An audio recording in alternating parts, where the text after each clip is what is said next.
Welcome to Stu's How To's. Today we're going to be going over the Vox Tonelab and some of the pros and some of the cons that I've run into while using it. What's great about the Vox Tonelab, first of all, is it gives you that amp sound. At the university, which I attend right now, there's concerts and shows and things, and I've talked to several of the musicians, and I've performed in a few of them myself. And the same rule goes for everybody, is that there are no exceptions to bringing amps for the shows. You can't do it. They won't let you.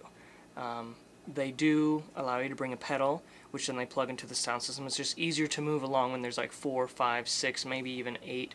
Or I remember one time there was about 18 bands that were performing, and it was a lot easier just to switch them out if they just brought their pedal and their guitar. But a lot of the musicians are very, very stickler on using their amps because they like that amp sound, and not all of them have pedals. What's great about the Vox Tonelab is that you have 33 amps that you can preset and you can use, including the Vox AC15 and Vox AC30. There's some UK metal and some US metal in there as well, and some blues and things. But I strictly stick to the AC15 and AC30 just because it gives that fantastic classic sound that I'm looking for. And with each amp you have, to get those 33, you have 11 amps, but to get those it to be 33, you've got 3 settings on each one. You've got the green is the standard or the normal one, and then the orange is special, and then the red light is the custom. So this changes the amp slightly each time you press it, so you can mess with the other knobs and get your effects in there. On the bottom you've got such effects as you can make an electric guitar sound like it's an acoustic. You can add some reverb and things like that. I strictly don't touch these two. I don't touch the mod and the delay and the pedal. I really don't use that at all. I stick to the amp, my regular treble, middle, and bass, a tiny, and the gain as well. Just this whole column, and then I use a tiny bit of reverb.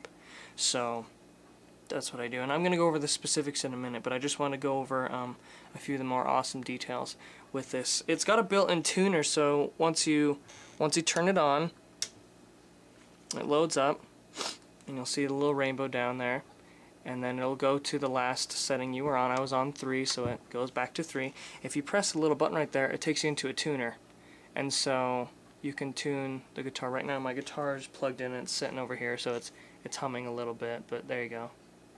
So it can tune for you, and then you just go back to the settings. Now it also has a tube. This is a tube up here, which is great.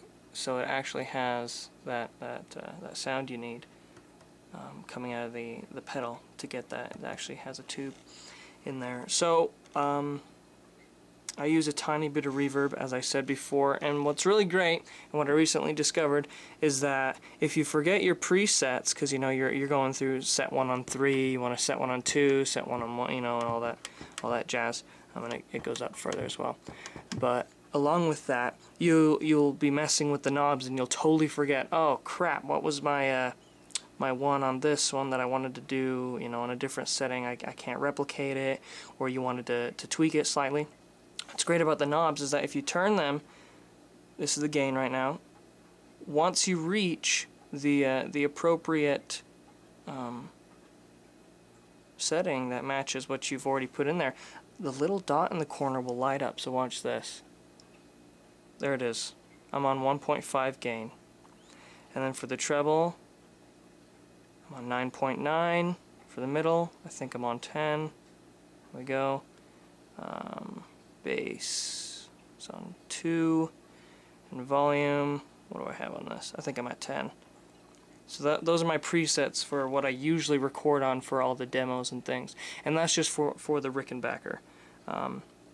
For the other ones, and the Gretsch too, I use this as well, but for the other ones I use some different ones.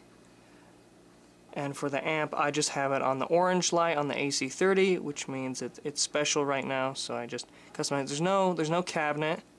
There's no cabinet. So that's just the basic setup for that. And then the reverb, I believe I'm at 12. Yeah, I'm at 12.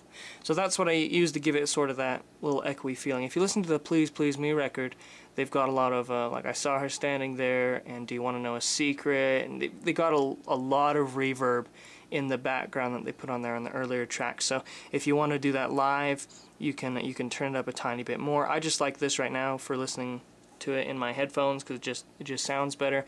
Whether it'll sound good live, not so sure about that yet, but you can always fix that. You've got different space size as well. You've got a spring, a room, and a hall, and I'm on a hall on 12, so yeah, I'm on hall on 12. It gives it a bit more, and that's just a little bit about the Vox Tonelab. One more thing, if you look at the top, you've got all these controls as well. You've got the level of output, so if you want your pedal to be really loud in the amp, you can turn this up. This is like the master volume, you can say. You've also got what kind of line you're having out. Are you playing it into a Vox amp, FM, or line?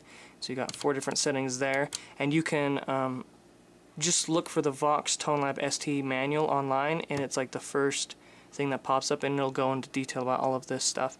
And then you got your USB, you've got this for your auxiliary cable, and you've got your input, output, your on switch, your power cable. It's a fantastic setup. So what I'm able to do is I'm able to put my headphones in and split it so I can feed it to the computer with just a regular guitar cable going to a USB, and then I'm able to listen to it. But recently it's been really hard to get those cords all in there because I have to adapt it to the headphone, and because it's just a regular guitar cable size, so I have to put an adapter on there for the splitter, and then I have to put an adapter back on there for the cord, and it just gets a mess. So half the time I can't even hear really what I'm playing through the Tonelab. I'm just playing along with the music, which I play off the speakers, and then I go in and I mute the camera audio, and then I put the track in there, and then I put what I record from here and there. It's a really good setup. This ran me I think it was 145, 150 a few months ago, and they weren't really there wasn't a lot of them on the market. I could find maybe 2, maybe 3. I've got 2 of them. I need one for my George and one for me. And now it seems that there's a lot more on there, and they range from price from about 100 to 150. They don't make these anymore. That's why they're kind of rare. And they've got it's better than the little small one. This has more effects because it's got the pedal. There's another model that doesn't have the pedal. It's a bit smaller, but this one has all you need to get that Beatles sound. I know a few bands who use things like this to help with their sound. So this just helps you so you can do your little presets without having to go back to the amp and run it all around. So, and it's really cool because all the knobs are actually, they look like they're from a Vox amp. So